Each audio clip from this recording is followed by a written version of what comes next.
예, 감사합니다. 우리 성경을 보겠습니다. 사무엘하시 8장 1절입니다.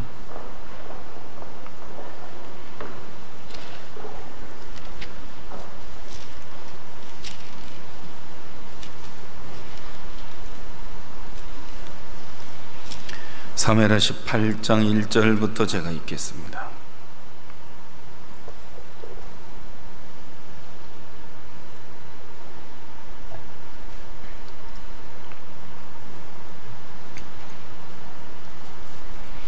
이에 다윗이 그 함께한 백성을 계수하고 천부장과 백부장을 그 위에 세우고 그 백성을 내어보낼세 3분의 1은 요압의 수하에 3분의 1은 수리아의 아들 요압의 동생 아비새의 수하에 붙이고 3분의 1은 가드 사람 이떼의 수하에 붙이고 백성이 이르되 나도 반드시 너희와 함께 나가리라. 백성들이 가로되 왕은 나가지 마소서. 우리가 도망할지라도 저희는 우리에게 주의하지 아니할 터이요 우리가 절반이나 죽을지라도 우리에게 주의하지 아니할 터이라. 왕은 우리 10,000명보다 중하시오니 왕은 성에 계시다가 우리를 도우심이 좋으니이다. 왕이 저희에게 이르되 너희가 선히 여기는 대로 내가 행하리라 하고 문 곁에 섬의 모든 백성이 100명씩 1000명씩 대를 지어 나가는지라. 왕이 요압과 아비새와 이떼에게 명하여 가로되 나를 위하여 소년 압살롬을 너그러이 대접하라. 아니 왕이 압살롬을 위하여 모든 군장에게 명령할 때에 백성들이 다 들으니라. 이 백성이 이스라엘을 치러들러 나가서 에브라임 수풀에서 싸우더니 거기서 이스라엘 무리가 다윗의 신복들에게 패하매 그날 그곳에서 살육이 커서 2만에 이르렀고 그 땅에서 사면으로 퍼져 싸웠으므로 그날의 수풀에서 죽은 자가 칼에 죽은 자보다 많았더라. 압살롬이 다윗의 신복과 마주치니라. 압살롬이 노새를 탔는데 그 노새가 큰 상수리나무 번성한 가지 아래로 지날 때에 압살롬의 머리털이 그 상수리나무에 걸림에 저가 공중에 날리고 그 탔던 노새는 그 아래로 빠져나간지라. 한 사람이 보고 요압에게 고하여 가로되 내가 보니 압살롬이 상수리나무에 달렸더이다. 요압이 그 고한 사람에게 이르되 네가 보고 어찌하여 당장에 쳐서 땅에 떨어뜨리지 아니하였느냐. 내가 네게 은 10개와 띠 하나를 주었으리라. 그 사람이 요압에게 대답하되 내가 내 손에 은 1000개를 받는다 할지라도 나는 왕의 아들에게 손을 대지 아니하겠나이다. 우리가 들었거니와 왕이 당신과 아비새와 이떼에게 명하여 이르시기를 삼가 누구든지 소년 압살롬을 해하지 말라 하셨나이다. 아무 일도 왕 앞에는 숨길 수 없나니 내가 만일 거역하여 그 생명을 해하였다면 당신도 나를 대적하였으리이다. 요압이 가로되 나는 너와 같이 지체할 수 없다 하고 손에 작은 창 셋을 가지고 가서 상수리 나무 가운데서 아직 살아있는 압살롬의 심장을 찌르니 요압의 병기를 맡은 소년열이 압살롬을 에워싸고 쳐 죽이니라. 여기까지 읽겠습니다. 여러분 안녕하십니까? 저번 주 토요일 세 팀이 결혼식을 올렸는데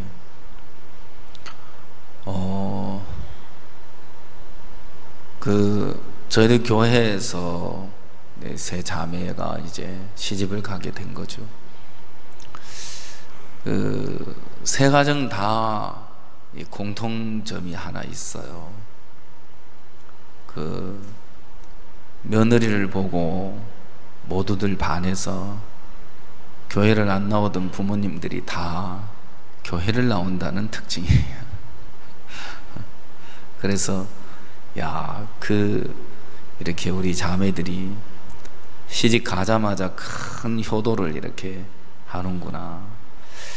그래서 조금 전에 간증하던 우리 형제들 부모님들이 교회를 안 나오시다가 이제 나오시고, 두 번째 간증한 형제 아버지도 나오시고, 그다음에 이제 북부산으로 시집간 소현이 이제 시부모님 두 분 다 교회를 안 나왔는데 그 며느리가 너무 예쁘고 사랑스러운지 다들 시부모님들이 거기 푹 빠진 것 같아요. 그래서 동대전 교회는 이렇게 두 분이 이렇게 나오니까 그렇게 교회 기쁨이 되는 것 같습니다. 이제 우리는 데려올 차례인 것 같습니다.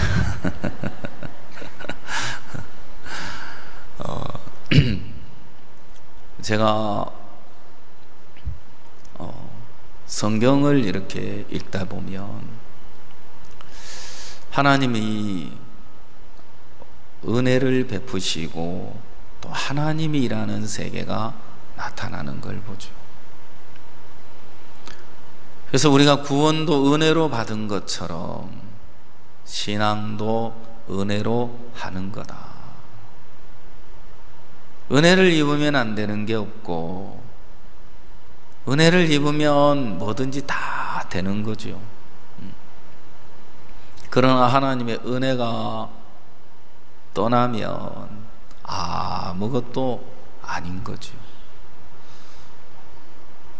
사울이 왕으로 있을 때 하나님이 함께 할 때는 문제가 없지만 하나님이 사울을 버리시고 다윗을 세우면서 사울과 함께 하셨던 하나님은 사울을 떠나 다윗과 함께 하게 되더라고요. 하나님이 다윗과 함께하는 동안 사울은 하나님이 다윗과 함께하고 있다는 사실을 보고 두려워하면서도 그가 깨닫지 못하고 돌이키지 않는 것은 자신에게서 하나님이 떠났다는 사실은 여전히 감각을 못하고 살아간다는 사실인 것입니다. 하나님이 자신을 떠나서 다윗과 함께 하시기 때문에 하나님 다윗을 지키시겠죠. 그러나 이미 하나님이 자신에게서 떠났기 때문에 내가 뭘 해도 하나님이 나를 도우실 수 없는데 사울 왕은 하나님이 나를 떠났구나, 이제 나는 끝이구나, 이제 저주구나, 멸망이구나, 이제 망하는 길이구나, 정확하게 그 사실을 알면 한 발자국도 내딛는 게 두려워질 수밖에 없다는 것입니다. 그러나 하나님에게서 버려졌고 하나님에게서 떠나 하나님이 자신에게서 떠나서 더 이상 자신을 돕지 않으시고 더 이상 자기를 이끌어줄 수 없는데 사울이 그걸 감각을 못하니까 다윗을 잡으려고 하면 잡을 수 있을 거라고 믿는 겁니다. 다윗을 잡으려고 쫓아가는데 다윗은 한 번도 잡지를 못했어요. 왜 쫓아갑니까? 자기가 쫓아가면 잡을 수 있을 거라고 믿으니까 쫓아가겠죠. 삼손을 보면 하나님이 그와 함께 하실 때 세 줄로 엮어서 꽁꽁 묶어놨는데 하나님의 신의 권능이 임하니까 불탄 삼줄과 같이 도도도 끊어져 버리고 마는 거예요. 결국 세 줄을 엮어서 삼손을 묶고 있는 줄, 그 줄이 삼손을 묶고 있는 것 같지만 실제는 묶여 있지 않는 거예요. 전혀 묶인 데 매이지 않는 거예요. 왜요? 하나님의 역사하면 이건 불탄 삼줄이 돼서 그냥 다 끊어져 버리고 말 테니까. 삼손의 마음에서는 너 묶어봐라, 나를 묶을 수 있나? 나를 가둬봐라, 가둬을 가둘 수 있나? 너희들 헛수고하는 거야. 너희들 나를 묶어놓을 수 없어. 너희들 나를 가둬놓을 수 없어. 그래봤자 소용없어. 삼손의 마음에 하나님을 믿으면 구원받은 우리 마음에 예수님이 함께 계시는데, 주님이 나와 함께 계셔, 어떤 형편도 나를 넘어뜨릴 수 없어, 나를 망케할 수 없어. 여러분, 그 주님이 나와 함께 하신다는 사실을 믿을 때 담대해지는 거지요. 그러나 삼손은 들릴라라는 여자가 계속 유혹을 합니다. 이 능력이 어디서 오는 거지요? 자기야, 이 능력이 어디서 와? 그 자기가 고려청작인지 백작인지 모르겠지만 들릴라 자꾸 묻는데 가르쳐 줄 수 없잖아요. 당신이 나를 사랑한다면 왜 감추느냐? 당신이 나를 정말 사랑한다면 왜 그 얘기 못하느냐? 사실은 들릴라는 은2,000개의 블레셋 사람들에게 팔려진 여자죠. 삼손을 사랑하는 사람이 아닙니다. 삼손은 계속해서 그 여인에게 빨려들죠. 번민을 하는 거예요. 그러다가 마지막 이제 가르쳐주죠. 계속 거짓말을 하다가 거짓말을 했는데 딱 건드려 보니까 적이 나타났다. 그러니까 삼손이 벌떡 일어나서 하나님의 능력을 나타내는데, 내가 나세린이 돼서 머리를 밀면 능력이 내게서 떠난다는 사실을 가르쳐줘 버렸어요. 그리고 머리 7가닥을 밀고 들릴라가 소리치죠. 적군이 나타났다. 삼손은 이미 하나님이 떠났고 하나님의 능력이 떠나버렸는데, 예전과 같이 내가 하나님의 능력을 떨치리라 하고 벌떡 일어나서 나가려고 하는데 능력이 나타나지를 않는 겁니다. 삼손에게서 하나님이 떠났습니다. 삼손에게서 하나님의 능력이 떠났습니다. 삼손은 이걸 감각을 못하고 있습니다. 우리가 교회 안에 있을 때, 종과 마음이 연결돼 있을 때 하나님이 나를 들어 써주시고 일을 하시고 역사하는 걸 보지만, 교회와 멀어지고 종과 끊어지고 내가 잘난 사람인 줄 알고 마음이 높아지고 세워지면 하나님은 더 이상 쓸 수 없는 사람이 되기 때문에 버리더라는 것이죠. 다윗과 함께하는 사람들이 있습니다. 다윗과 함께하는 사람들은 환난당한 자, 빚진 자, 마음이 원통한 자, 세상의 소망과 기대가 다 끊어져 버리는 사람들, 세상의 소망과 기대가 다 끊어져 버린 사람들, 그들이 다윗을 만나는 겁니다. 다윗을 만나면서 생명을 얻게 되고, 다윗을 만나게 되면서 소망을 가지게 되고, 다윗과 마음이 연결되고 다윗에게 속하여지면서 그들은 너무너무 복된 삶을, 생애를 살아가게 되는 것이지.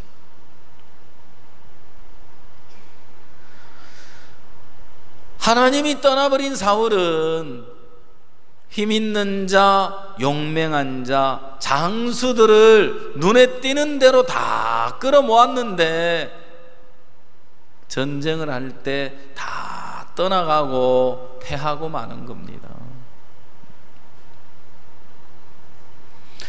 다윗과 함께하는 사람들이 이렇게 환난당한 자, 빚진 자, 마음이 원통한 자들에 대해서 다윗을 만나게 되고 새 생명을 얻게 되고 소망스러운 삶을 살게 되고 가정을 이루게 되고요, 소유도 생기고요. 그들이 다윗과 함께하는 동안 행복한 삶을 살아가는데, 어느 날 다윗과 함께하는 사람들이 한 손에 돌을 들고 대적자로 변해 있는 모습을 볼 수 있는 겁니다. 시글락성이 불타면서 모든 소유를 다 잃어버리게 되고 처자식도 잃어버리고 소유도 잃어버리면서 그들이 울 기력이 없도록 슬퍼하며 한 손에 돌을 들고 다윗을 향하여 다가가는데, 성경에는 감정이 들어가 있지 않는 것처럼 다윗은 그동안 다윗 자신과 함께하는 동안 복을 받고 정말 행복한 삶을 누리던 그들이 다윗을 대적하고 나오는 모습을 보면서 인간적인 원망이나 감정에 전혀 끌려가지 않도록, 이들은 다윗은 하나님 앞에 있더라. 감정에 사로잡히면, 야 인간들아, 이 왼수 같은 인간들아, 너희들이 처음에 나와 함께 할 때, 너희들이 내게 나와 했을 때 그때 너희들 어떤 삶이었어? 빚진 자, 환난당한 자, 원통한 자들이었잖아. 이제 나와 함께하는 동안 빚도 정리하고, 나와 함께하는 동안 삶이 이제 회복이 되고, 나와 함께하는 동안 가정도 꾸리고, 나와 함께하는 동안 이제 걱정 근심 없이 행복하게 살게 됐잖아. 근데 이제 와서 나를 향해 돌을 들다니. 감정에 사로잡히면 절대 하나님 안 찾죠. 자신이 옳다고 믿고 자기 오른속에 갇혀있는 사람들은 크든 작든 어떤 문제를 만나든 하나님을 찾아 나갈 줄 몰라요.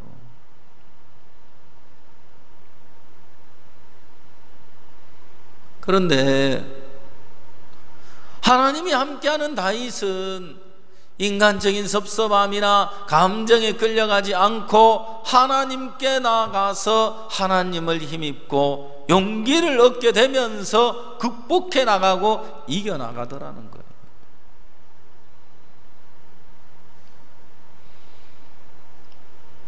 다윗과 함께하는 사람들 중에 다윗에게 속한 사람이 있고 다윗에게 속하지 않은 사람이 있습니다.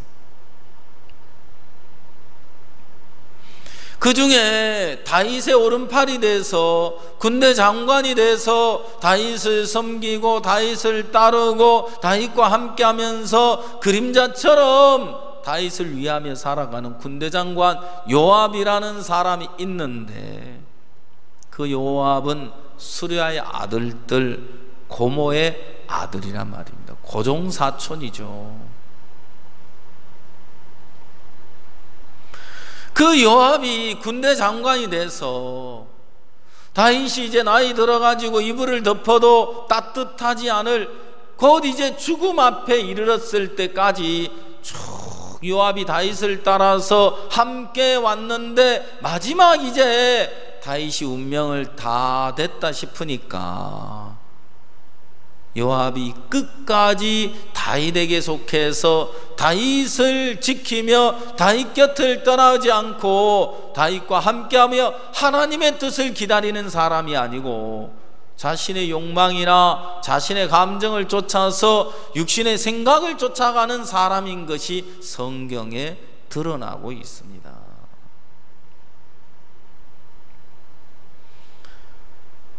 요압이 다윗과 함께 했습니다. 그러나 요압은 다윗과 함께하는 모든 사람들이 환난당한 자, 빚진 자, 마음이 원통한 자가 돼서 자신의 믿는 마음, 자신의 옳은 것, 자신의 선한 것, 자신의 판단, 자신의 결정, 자기의 모든 것이 다 다윗 앞에, 하나님 앞에 비어지고 벗어버리고 이제는 다윗과 함께하며 하나님으로 살아가는 사람들인데, 요압은 혈육으로 다윗과 함께하는 사람이기 때문에 단 한 번도 자기가 무너지거나 자기에게서 돌아서거나 자기 자신이 버려져 본 적이 없는, 자신을 전혀 모르는 사람이라는 겁니다. 근데 다윗을 위하는 삶을 살아가고 있다. 요압이 다윗을 위하죠. 다윗이 시키는 대로 다 합니다. 밧세바의 남편 우리아를 불러들여서 이제 집으로 돌려보내려고 안 들어가니까 전쟁터에 보내서 이를 맨 앞에 세워가지고 죽게 하라. 잘 듣고 따르더라고요.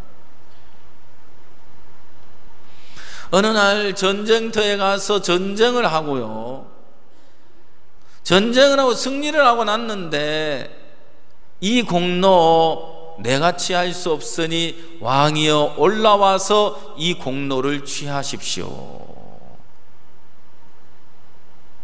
얼마나 다윗을 위하고 섬겨주는지 모릅니다. 그런데 어느 날 요압이 취하는 태도를 보면 전혀 이해할 수 없는 태도를 취하고 있는 걸 보는 겁니다. 특히 사울의 군대 장관 아브넬, 이 아브넬이 사울의 집에 이제 장관으로 있는데, 어느 날 이스보셋이 아브넬에게 죄를 뒤집어 씌우니까 이 아브넬이 불쾌했어요. 내가 이 나라가 다윗에게 돌아가야 된다는 걸 알면서도 내가 다윗에게 돌리지 않고 있었는데 네가 그 죄를 나에게 돌리느냐? 내가 이 나라를 다윗에게 돌리리라. 그래서 아브넬이 다윗을 찾아와서 이스라엘을 다윗에게 돌리려고 하는 거예요. 다윗은 이선 미갈을 데려와라. 그러면 내가 받아들이겠다. 미갈이 다윗과 결혼을 했는데요, 사울이 이렇게 사울에게 쫓겨서 다윗이 떠나가면서 미갈이 혼자 남게 됐는데, 발델이라는 남자에게 떠나버리는 거예요. 그렇게 잘 살았는데 어느 날 다윗이 이제 왕이 돼서 돌아와가지고 미갈을 찾는데, 이런 날이 올 거라고 생각 못했겠죠. 얼마나 미갈이 부끄럽겠습니까? 근데 그 미갈의 마음의 세계를 들여다보면 다윗이 왕이 돼서 다시 돌아왔는데, 미갈은 발델에게 가서 육신을 즐기며 살다가 다시 다윗이 찾아서 왕궁에 살게 됐는데, 그는 전혀 마음에서 미안한 마음이나 정말 자신을 돌아보는 마음이 돼 있지 않는 걸 보면 어디서 그럴 수 있느냐? 다윗이 법궤가 왕궁으로 들어오는데 벌기짝을 다 드러내며 춤을 추는 걸 보면서 계집 앞에서 어찌 이런 망명스러운 행동을 하느냐, 그러면서 다윗을 업신여기는 자세를 보면, 야, 미갈의 마음에 다윗을 무시하고 업신여기고 무시하고 있구나. 자, 이제 하나님은 피 한 방울 흘리지 않고 이스라엘을 다윗에게 돌리려고 하는데, 아브넬이 돌아가는 길에 요압이, 왕이 요압을 받아주고 살려서 보냈다는 이야기를 듣자마자 요압이 쫓아가서 아브넬을 만나는 거예요. 그리고는 아브넬을 죽여버렸어요. 왜요? 자기 동생 아사엘을 죽였다는 복수심으로. 그리고 나중에 압살롬의 군대 장관 아마사가 이제 돌아왔을 때 이 아마사를 군대 장관으로 맞이했는데 요압이 다시 아마사를 죽여버리죠. 이 아브넬과 아마사 두 사람을 다윗은 살려줬는데 요압은 죽이고 말았어요. 자, 세 번째 압살롬을 죽이는 이야기가 오늘 성경에 나오는 거예요. 성경을 보겠습니다. 5절을 보겠습니다. 5절을 다 같이 한번 읽어보시겠습니다. 시작.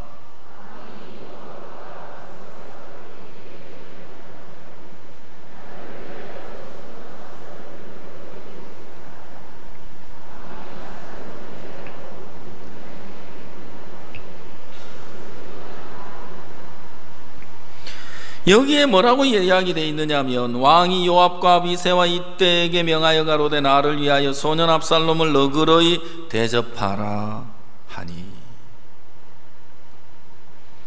압살롬이 아버지를 반역했습니다. 다윗은 그 압살롬을 너그러이 대접하라 이렇게 이야기하고 있습니다.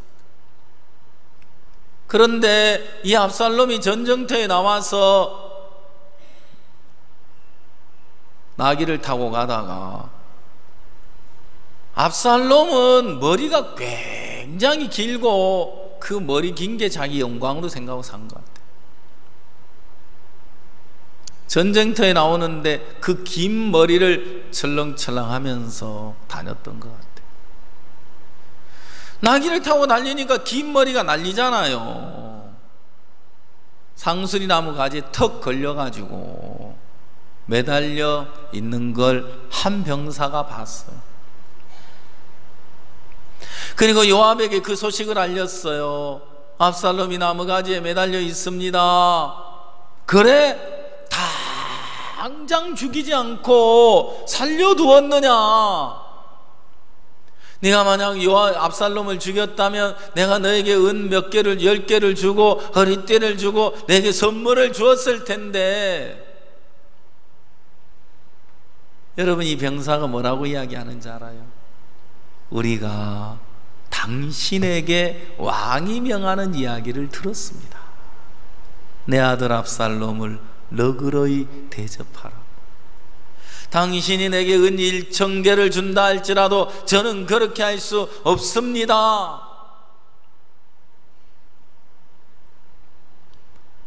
여러분, 왕의 음성을 들었는데 일개 병사는 다윗의 음성에 영향을 받아요.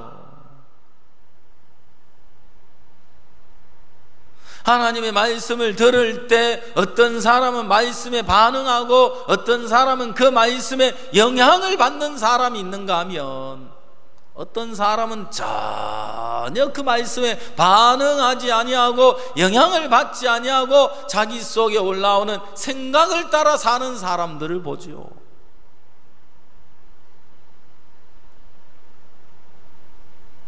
교회 음성을 들을 때도 종의 음성을 들을 때도 그런 거예요. 자기가 잘난 사람, 자기를 믿는 사람, 자신을 잘났다고 믿는 사람들은 무슨 말을 들어도 영향을 안 받죠. 반응을 안 하죠.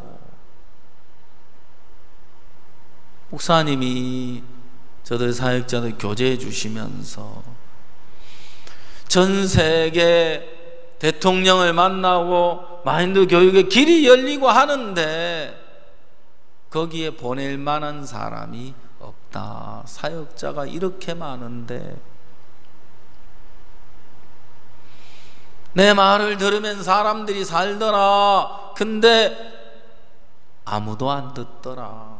다 자기 생각 가지고 살더라. 다 자기 생각 가지고 살더라.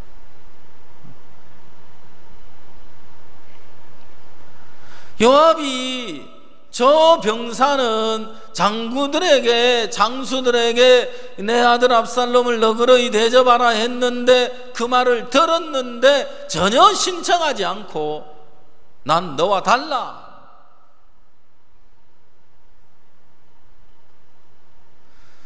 이 일개 병사는 다윗의 음성에 반응을 하고 있는 거예요. 다윗의 음성을 크게 듣고 있는 거예요. 분명히 들었습니다. 너그러이 대접하라고요. 은 1,000개를 준다 해도 저는 그럴 수 없습니다. 그런데 요압이라는 장군은 그거 무시하고 바로 가서 심장을 찔러 죽여버리는 거예요. 두 번 생각할 것도 없는 거예요. 자신을 옳다고 믿는 사람들은 1차적으로 올라오는 생각을 믿어요. 자신이 틀렸다고 믿는 사람들은 2차적인 생각을 하는 거예요. 한 번 더 생각해보고 한 번 더 묻고 자기를 돌아보는 거예요. 하나님의 뜻이 어딨나? 하나님의 마음이 어딨나? 마음을 더듬어 보게 되는 거예요.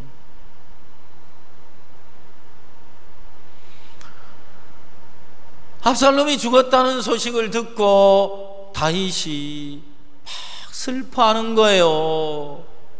내 아들 압살롬아, 내 아들, 내 아들, 내 아들 압살롬아, 내가 죽는 게 낫겠다. 막 슬퍼하는 거예요.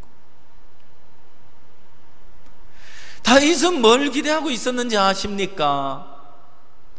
압살롬은 발바닥에서 정수리까지 흠이 없는 자라고 그랬어요. 여러분, 예수님은 죄인을 구원하러 왔나요? 의인을 구원하러 왔나요? 죄인을 구원하러 왔잖아요. 압살롬이 지금까지 발바닥에서 정수리까지 흠이 없는 사람이기 때문에 다윗과 마음을 나눌 수 없고 아버지와 마음이 흐를 수 없었던 거예요.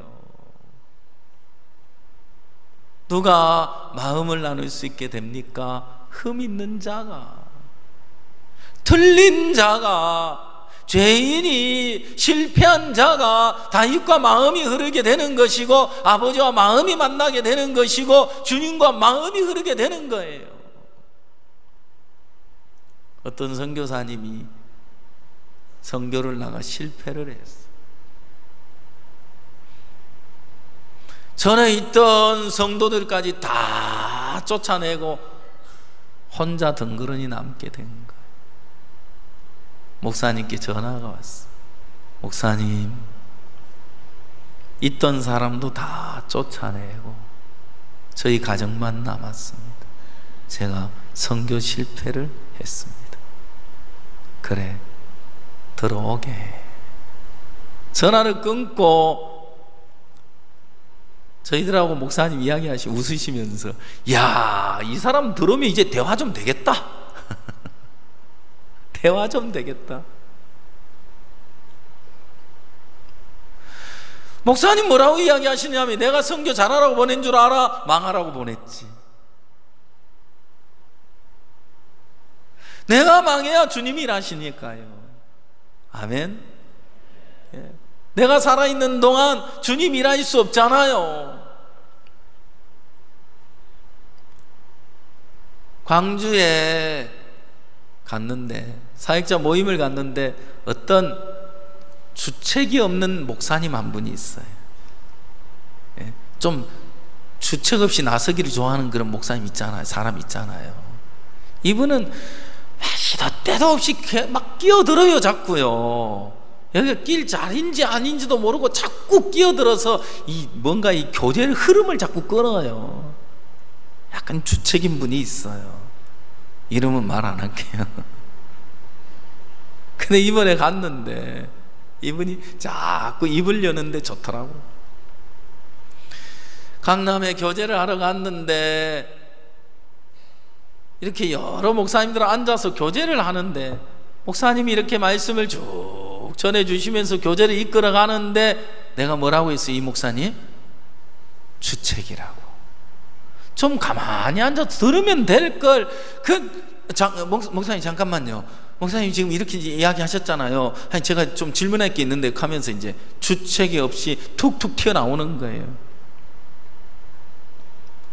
어쨌든 질문하고 묻고 나오는 것까지는 좋은데 분위기 파악을 해가면서 지금이 이렇게 나설 때인지 안 나설 때인지 좀 상황 파악을 해가면서 나와야 되는데 그런 상황 파악을 할 기능이 없는 것 같아요.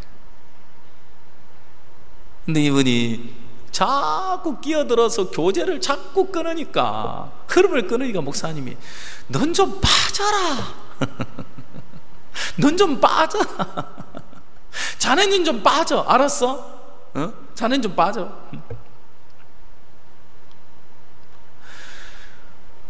그러고 이제 말씀을 듣다 보니까 말씀이 들리는 거예요. 아, 이래서 날 보고 빠지라 하셨구나. 언제든지 자네는 좀 빠져, 끼어들지 말고. 그러고 이제 말씀을 듣고 너무 좋은데 자꾸 속삭이는 소리가 들리죠, 그죠? 그래서 목사님 자꾸 생각이 올라옵니다. 자네는 누구 말도 듣지 말고 내 말만 들어. 알았어? 이번에 갔더니 딱 두 마디만 하더라고요. 목사님, 제가 교제를 받았는데요, 넌 좀 빠져. 그러시더라고요. 그래서 제가 빠지고 있습니다. 그러니까 주님이 하시대요. 그리고 내 말만 들어 하셨거든요. 그래서 제가 주변에서 뭐라고 말하든 마귀가 뭐라고 속삭이든 제가 목사님 말씀만 듣고 이렇게 살고 있습니다. 은혜롭더라고요. 여러분, 하나님이 내가 아닌 자로, 내가 틀린 자로, 실패한 자로, 망한 자로, 죄인으로, 그 자리가 내 자리인데 다 거기서 떠나 있어. 거기가 여러분의 자리인데, 거기가 여러분의 위치인데, 하나같이 거기서 떠나는 순간부터 저주가 찾아오는 거예요. 주님이 역사할 수 없는 거예요. 그래서 하나님은 하나님이 나를 두신 근본의 위치에서 떠난 데서 자꾸 데려다가 그 자리에 놓으면 다 자꾸 떠나는 거예요. 그 자리에 갖다 놓으면 자꾸 되돌아가는 거예요. 주님은 거기서만 만날 수 있거든요.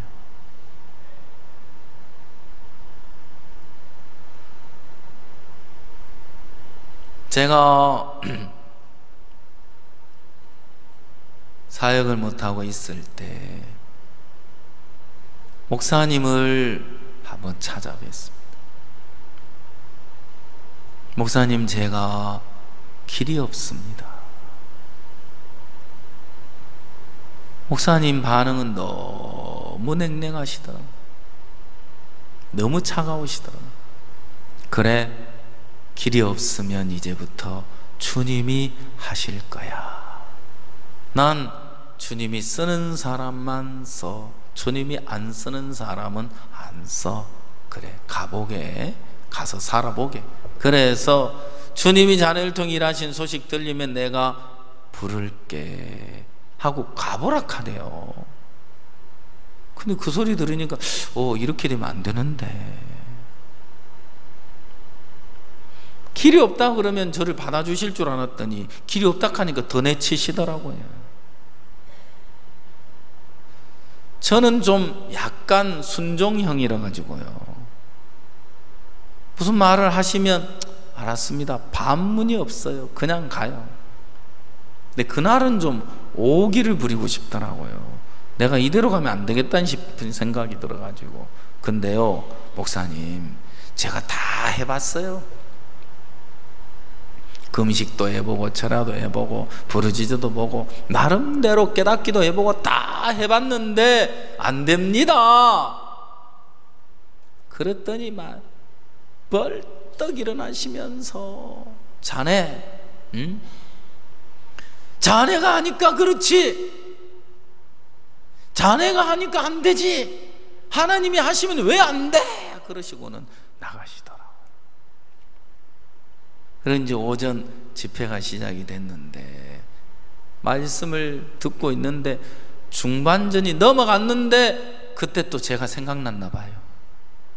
목사님 말씀을 지나시다가 오늘 아침에 어떤 형제가 찾아왔는데 펄펄 살았더라 하면서, 그 얘기가 내 얘기거든요. 다 망했는데, 실패했는데, 죄인으로 다 이제 내려보내놨는데 너 안 돼, 안 되는 인간이 됐는데도 있잖아요, 아직도 힘이 남아가지고 펄펄 산 거죠. 배추를 소금에 절이는데 절이다 보면 살아있는 놈 있죠, 그죠? 맨 위에는 살아가지고 소금도 녹지가 않아가지고 그대로 들어있으니까 저 속에 집어넣고 그냥 푹떡 담가놔 버리면 소금이 절여 숨이 죽죠. 요압은 한 번도 자기가 다윗을 대적하는 자라고 여기지 않았어. 자신이 다윗을 대적하고 있으면서 자신의 마음으로 다윗을 대적할 수밖에 없고 거스리고 살아가면서도 자신이 다윗을 거스린다고 생각하지 않았어. 내 아들 내 아들 압살롬아, 내 아들 내 아들 내 아들 압살롬아, 슬픔에 내려가는 모습을 보면서 전쟁은 승리를 했는데 백성들이 기뻐할 수가 없는 거예요. 요압이 또 내려가는 거예요. 왕이여, 왕을 미워하는 자는 사랑하고 사랑하는 자는 미워하시나이까? 지금 당장 올라가서 백성들을 위로하십시오. 그렇지 않으면 이전에 압살롬으로 인하여 당한 어려움보다 더 큰 어려움을 당할 줄 아십시오. 세상에, 이 압살롬이 다윗을 위하는 사람 같은데도 다윗을 이겨먹고 있는 걸 봅니다.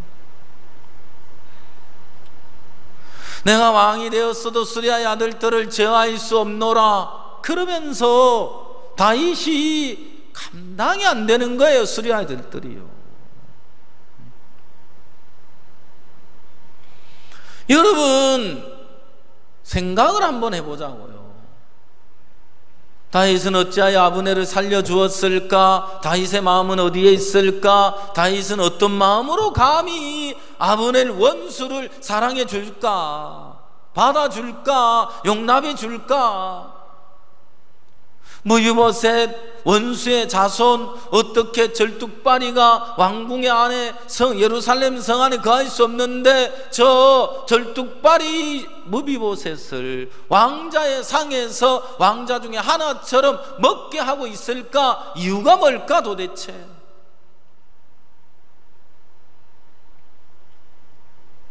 아버지를 반역한 페루나 압살롬을 어찌 저렇게 사랑하고 아낄까? 저건 또 무슨 조화냐? 저건 어디서 온 마음이냐? 단 한 번이라도 다윗의 마음을 두들겨 봤다면, 왕이여 어찌하여 이런 마음을 가지실 수 있는지 저는 도대체가 헤아려지지가 않사옵니다. 황공하오나 제게 왕의 마음을 일러주시면 좋겠습니다. 단 한 번이라도 요압이 다윗에게 다가가서 왕에게 왕의 마음을 두들겨 봤다면, 왕의 마음을 들어봤다면, 왕의 마음을 확인해 봤더라면, 다윗 왕 마음에 흐르는 마음은 하나님의 마음이구나. 저건 인간 다윗의 마음이 아니구나. 그냥 혈육 압살롬을 사랑하는 인간적인 마음에서 나온 마음이 아니구나. 저 마음은 바로 우리를 향하신 하나님의 마음, 나를 향한 하나님의 사랑을 나타내주고 계시는구나. 요압이 자기 마음을 자기 모습을 알았다면, 요압이 자기 근본을 알았다면 그가 다윗 왕 앞에 나가서 다윗의 마음에 흐르는 하나님의 마음을 만날 수가 있었을 것이고, 그도 역시 다윗처럼 내가 이세 아들 다윗을 만나니 내 마음에 합한 자라 하셨던 것처럼, 요압도 다윗의 마음에, 하나님의 마음에 합한 자가 돼서 하나님의 뜻을 이루는 귀한 일에 끝까지 다윗 곁에서, 다윗이 죽은 이후에도 하나님의 뜻을 이루는 삶을 살 수 있었을 텐데 그는 그렇지가 않았습니다. 그렇죠? 자, 성경을 한 곳 찾겠습니다. 열왕기상 1장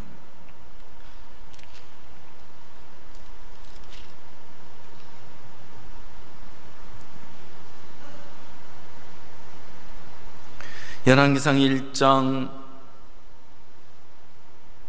5절입니다.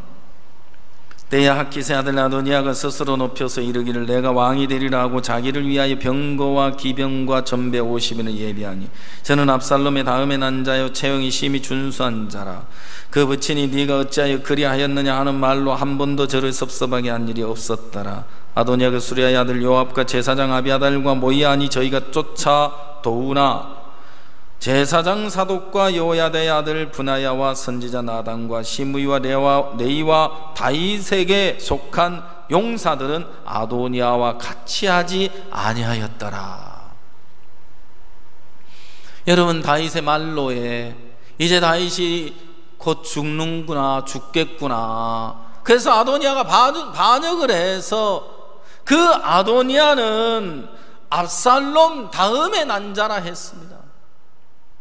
그러면서 아비아달 제사장을 불렀고 군대장관 요압이 그를 따르면서 왕이 될 수 있는 조건을 갖추었고, 그러면서 반역을 하게 되는데요, 여기 다윗에게 속한 용사들은 아도니아와 같이 하지 아니하였더라. 자, 요압은 다윗에게 속한 사람입니까? 속하지 않은 사람입니까? 예? 그렇습니다. 요압은 다윗에게 속한 사람이 아닙니다. 지금까지 다윗을 위했습니다. 그림자처럼 다윗을 쫓고 함께 했습니다. 결국 다윗의 대적자가 되어 있는 걸 보는 겁니다. 지금까지 다윗을 위하는 사람 같지만, 표면적으로는 다윗을 쫓고 함께하는 사람 같지만, 처음부터 그는 대적자로 살아온 겁니다. 여러분, 이것이 바로 오늘 하나님 앞에 나름대로 신앙을 하고 있지만, 나름대로 주님을 섬기지만, 나름대로 교회와 함께하지만 자기의 길이 끝이 나지 않은 사람들은 이렇게 어그러진 길로 행할 수밖에 없고 평강을 알지 못한다고 했습니다. 오늘 주님은 우리가 그리스도에게 속한 자라야 한다고 이야기하는 겁니다. 나는 교회 안에 있지만 내가 과연 하나님께 속한 사람이냐, 사단에게 속한 사람이냐, 내가 과연 그리스도에게 속한 사람이냐 하는 겁니다. 내가 허물이 많아도 부족해도 추하고 더럽고 형편이 없는 인간이라도 하나님께 속한 자는 하나님이 받으시고 들으시고 지키시고 보호하시는 겁니다. 그러나 아무리 나름대로 성실하고 진실하고 반듯하고 온전해 보여도 그가 하나님께 속하지 아니하였다면 버려질 수밖에 없는 것이고 저주 가운데 살 수밖에 없는 겁니다. 저는 오랫동안 구원을 받고 사역을 하면서도 저 자신이 버려진 적이 없이, 요압처럼 속하여진 적 없이 내가 주인이 돼서 저주의 길을 걸어왔습니다. 하나님이 극적으로 저를 내 자신에게서 건져주시고 종의 마음을 만나면서 나를 벗어버리고 예수님으로 살 수가 있었습니다. 애굽 소년 이야기를 해주셨습니다. 애굽 소년이 아말렉을 주인으로 섬겼다. 병이 들자 그를 버리고 떠나더라. 아말렉이 미워지지 않겠냐? 싫어지지 않겠느냐? 그래서 애굽 소년이 아말렉에 대해서 선을 긋고 다윗에게 속한 것처럼 너 자신이 싫어지고 미워져야 돼. 그래서 너에게 돌아서야 돼. 그래서 마음에 선을 그어야 돼. 저는 오랫동안 하나님을 힘입고 용기를 얻고 하나님으로 살아가는 다윗이 되려고 했어. 그 길도 저주더라고. 제가 하나님이 나를 애굽 소년의 위치에 두신 걸 발견하게 됐습니다. 내가 이 애굽 소년이구나. 나를 실패하게 하시고 안 되게 하시고 망하게 하시면서 이제 믿음을 가진 다윗과 같은 당신의 종을 내게 보내시는 거구나.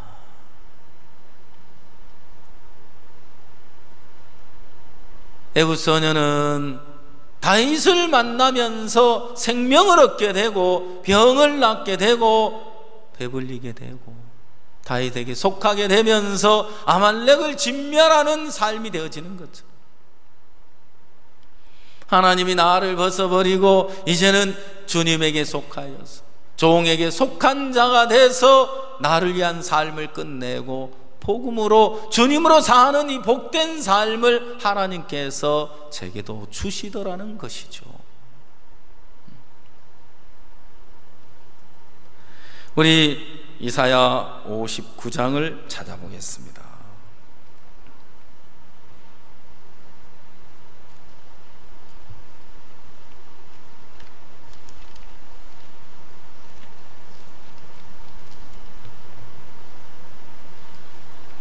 육 절을 보겠습니다. 그 짠 것으로는 옷을 이룰 수 없을 것이요 그 행위로는 자기를 가리울 수 없을 것이며 그 행위는 죄악의 행위라. 그 손에는 강포한 행습이 있으며 그 발은 행악하게 빠르고 무죄한 피를 흘리게 신속하며 그 사상은 죄악의 사상이라. 황폐와 파멸이 그 길에 끼쳐졌으며 그들은 평강의 길을 알지 못하며 그들의 행하는 곳에는 공의가 없으며 굽은 길을 스스로 만드나니 무릇 이 길을 밟는 자는 평강을 알지 못하느니라. 그들의 짠 것으로는 옷을 이룰 수 없을 것이요 그 행위로는 자기를 가리울 수 없을 것이라. 그들의 사상은 죄악의 사상이라 했습니다. 아담과 하와가 범죄했습니다. 그는 눈이 밝아지면서 벌거벗고 있는 자기를 보면서 무화과 나무 잎으로 자기를 가려보지만 가릴 수 없었습니다.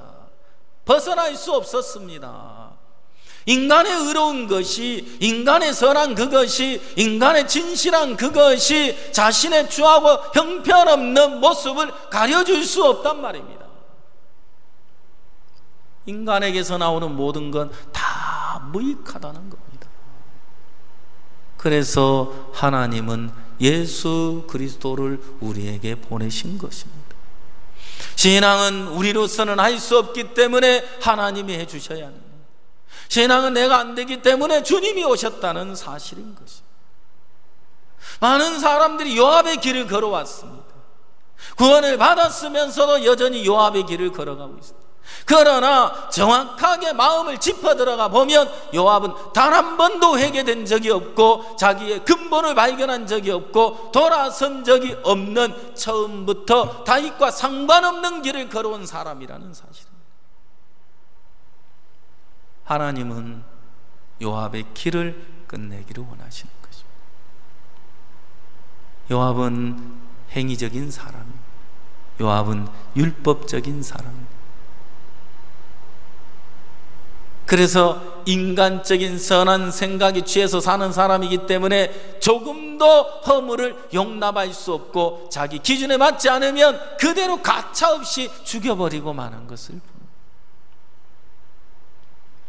목사님을 그렇게 대적했던 사역자가 마음을 돌이키고 오면 또 받으시는 거예요. 또 받으시는 거예요. 어떤 장로님이 이제는 목사님 모함해가지고 고발까지 하고 저 사람들 목사님이 절대 안 받아줬으면 좋겠다. 그래서 한 장로님은 하나님 목사님 마음이 바뀌지 않도록 목사님 마음을 붙잡아 주셔서 저 사람들 용서하지 못하게 해주십시오 하고 기도했다.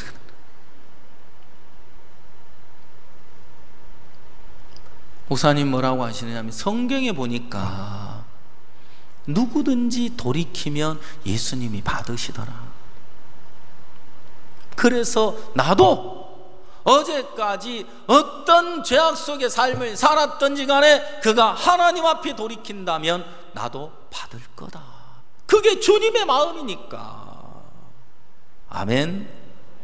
주님은 오늘 우리를 받으셨습니다. 저하고 더러운 우리를 품으셨습니다. 형편없는 인간인 우리를 가슴에 안았습니다. 어느 날 제가 확인했습니다. 제사장의 가슴에 12지파의 흉패가 박혀있는 것처럼 종의 마음에 나를 가슴에 품고 사시는구나. 나 같은 인간을, 나같이 형편없는 인간을 저 종의 가슴에 나를 품고 사시는구나. 저 마음에 품고 사는구나. 그걸 발견하니까 이제 더 이상 내가 문제가 되지 않는 겁니다. 주님은 온전한 나를 받지 않았습니다. 추하고 더러운 나를 받으셨습니다. 실패한 나를 받으시고 그런 나를 온전케 하셨습니다.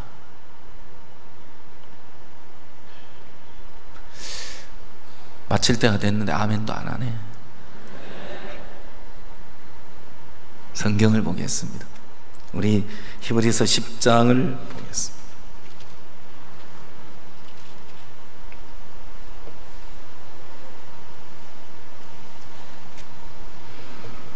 히브리서 10장 15절입니다.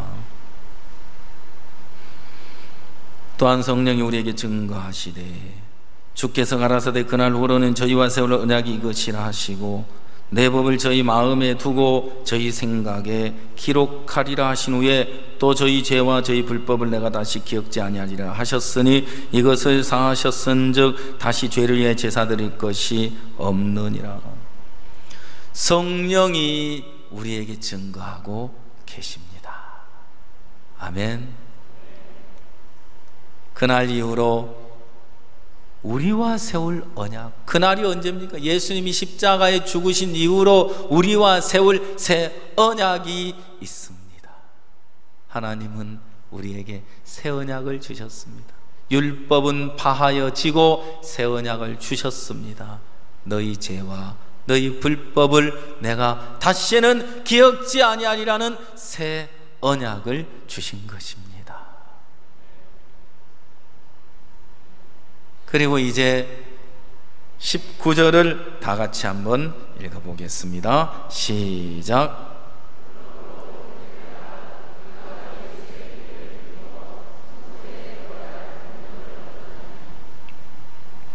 그러므로 형제들아 우리가 예수의 피를 힘입어 성소에 들어갈 담력을 얻었나니 그 길은 우리를 위하여 휘장 가운데로 열어놓으신 새롭고 산 길이요 휘장은 곧 저의 육체니라. 자, 형제들아 우리가 무엇을 힘입어 성소에 들어갈 담력을 얻었다고 됐습니까? 내 의를 힘입어? 내 선한 걸 힘입어? 내 진실한 걸 힘입어서요? 아니요. 예수의 피를 힘입어서. 아멘. 오늘 누구든지 십자가에 흘리신 예수의 피를 힘입고 나아갈 때 내 모습이 어떠하든 그는 하나님 앞에 담대히 설 수가 있는 것입니다. 그래서 주님의 피를 믿으십시오. 그리고 그 피를 힘입고 발을 내디디십시오. 그리고 주님으로 발을 내디딜 때 하나님이 살아 역사하시고 일을 하실 것입니다. 오늘 주님은 우리를 통해 일하기를 기뻐하십니다. 그래서 하나님이 이제 맘 키움을 하면서 맘소를 하면서 이제 한 사람 한 사람 연결돼서 그 마음이 이끌려오고 구원을 받고 하나님이 일하시는 걸 보니까 너무 소망스럽고 감사한 거예요. 맘키움 역사박물관 행사에 시장님이 오셨는데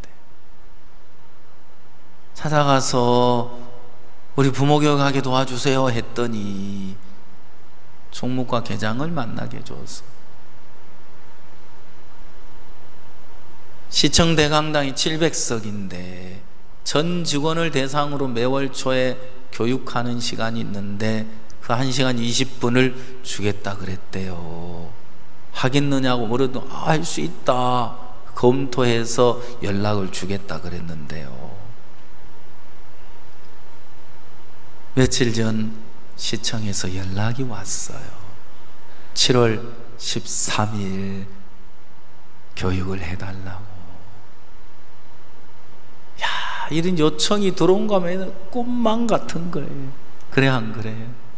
야, 시청 700석 대강당에서 전 직원을 대상으로 마인드 강의를 한다. 꿈만 같잖아요. 근데 그날이 무슨 날이라고요? 폐막식. 7월 13일이 폐막식이더라고요. 그래서 이제 못 이긴 척하고 뺐어요. 아, 그때 우리 바빠서 못해요. 9월 달에 할게요. 그래 이제 밀어놨는데 이제 어찌 될지는 모르겠어요. 하나님은 이렇게 우리 앞에 새롭고 산 길이 되셔서 우리를 위해서 많은 것을 준비해 놓으시고 부족함이 없는 삶으로 이끄시는 줄 믿습니다. 이제 막 소망스럽죠. 오늘 막 세계 최고의 마인드 강사라 하면서 막 뛰어나오는데 오전만 하지 말고 저녁에도 하고 매일같이 그렇게 하세요. 알겠습니까? 집에 가서도 그렇게 하세요. 남편 앞에도 세계 최고의 마인드 강사 누구누구 맞죠? 하고 이제 그러면서 매일매일 세계 최고의 마인드 강사로 사십시오. 알겠습니까? 그러면 매일 즐겁고 행복할 거예요. 목사님 그러시더라고요. 매일 아이들 앉혀놓고 5분 마인드 강연해라. 10분 마인드 강연해라. 매일 아이들을 앉혀놓고 누구든 앉혀놓고 5분 마인드 강연해라. 그 5분 마인드 강연을 매일 한다고 생각을 해봐요. 그 5분짜리 마인드 강연이 계속 여러분 쌓여봐요. 어마어마한 자료가 되겠죠. 그죠? 그래서 여러분들 이제 여러분 모두가 세계 최고의 마인드 강사가 돼서 이제 대전을 다 이제 얻읍시다. 예, 이미 얻었죠. 그죠? 예, 그리고 왜 대전만 있겠어? 해외로 가야지 이제. 그죠? 해외로 마음껏 보내드릴 테니까 다 가셔도 괜찮아요. 저 혼자 있어도. 예. 하나님 또 그만큼 여기 채울 거니까. 맞죠? 예. 그래서 마음껏 복음을 위해서 우리 삶을 드리고 살게 되기를 바랍니다. 기도하겠습니다. 사랑하는 우리 주님 감사합니다.